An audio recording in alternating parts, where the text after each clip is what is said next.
Assalamualaikum warahmatullahi wabarakatuh. Bapak yang Bapak cintai dan sayangi, alhamdulillah kita berjumpa kembali. Mudah-mudahan Allah selalu memberikan kebahagiaan, keselamatan,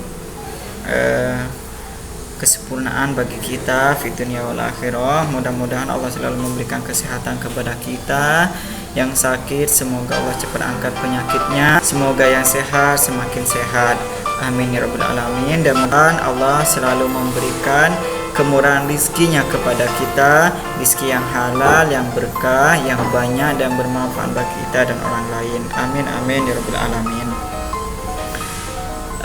Murid Bapak, untuk hari ini kita belajar SKI dan fikih. Oke, di SKI ini kita akan belajar kisah Nabi dengan Siti Khadijah ya. Dimulai dari perdagangannya, kemudian kita masuk di pernikahan mereka. Setelah itu terakhir kita lanjutkan dengan peletakan Hajar Aswad ya. Oke, bagaimana mereka meletakkan Hajar Aswad.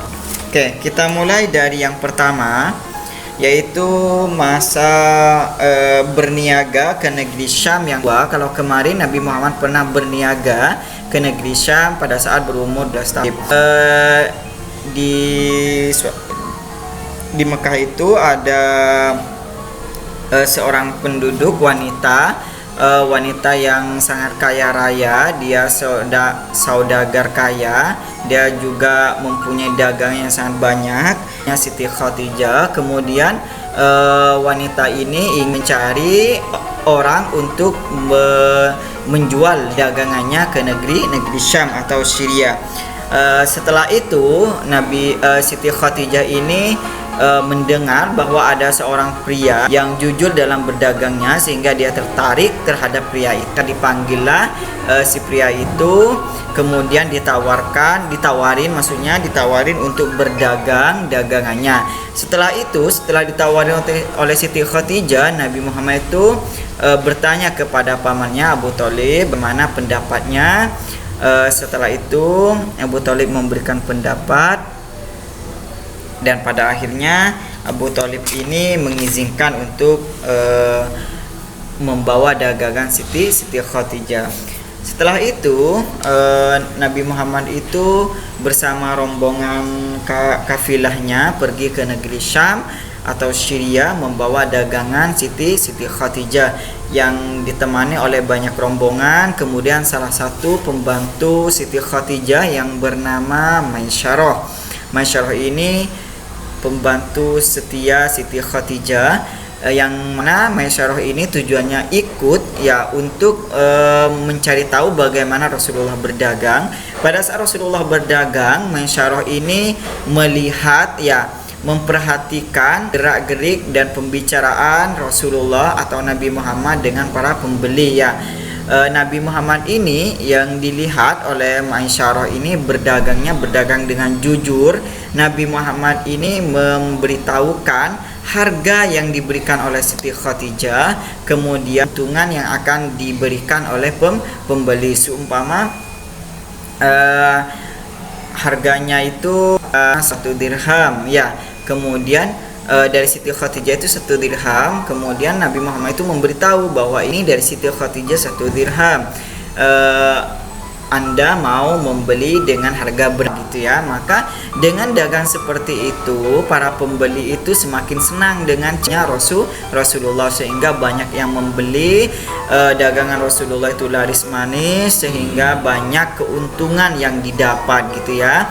Setelah itu dia balik ke Siti Khadijah, memberikan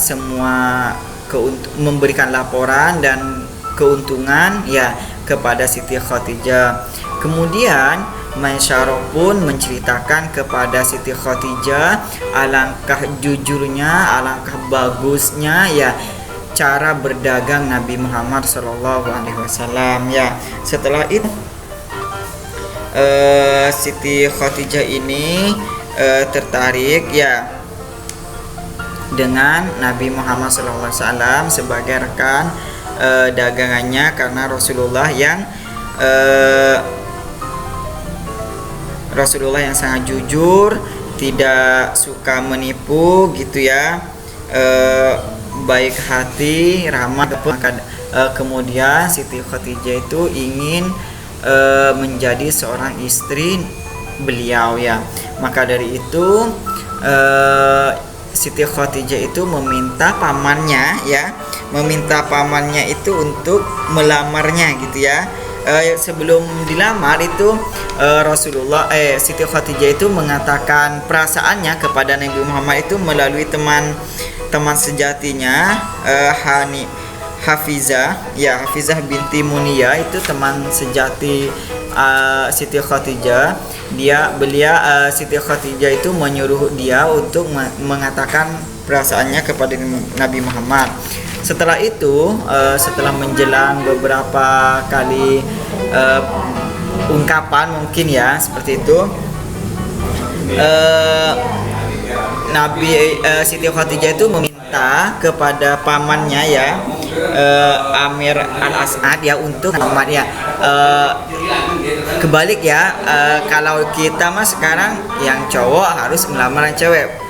Akan tetapi contoh yang realnya itu, yang nyata yaitu ya yang cewek bisa juga melamar cowok gitu ya. Siti Khadijah melamar Nabi Muhammad SAW dengan bantuan pamannya, Amir Al-As'ad ya, Al-As'ad.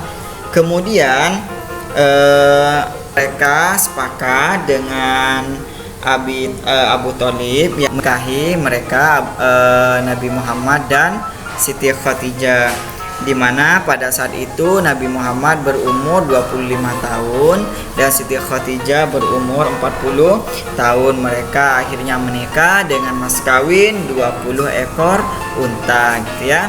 Oke, sehingga setelah itu mereka dikaruniai anak, 4 anak perempuan, 2 anak laki-laki dan 4 anak perempuan. Mereka adalah Qasim, Zainab, Ruqayyah, Ummu Kulsum, Fatimah dan Abdullah. Oke, itu anak yang Allah berikan, titipkan kepada Nabi Muhammad ya.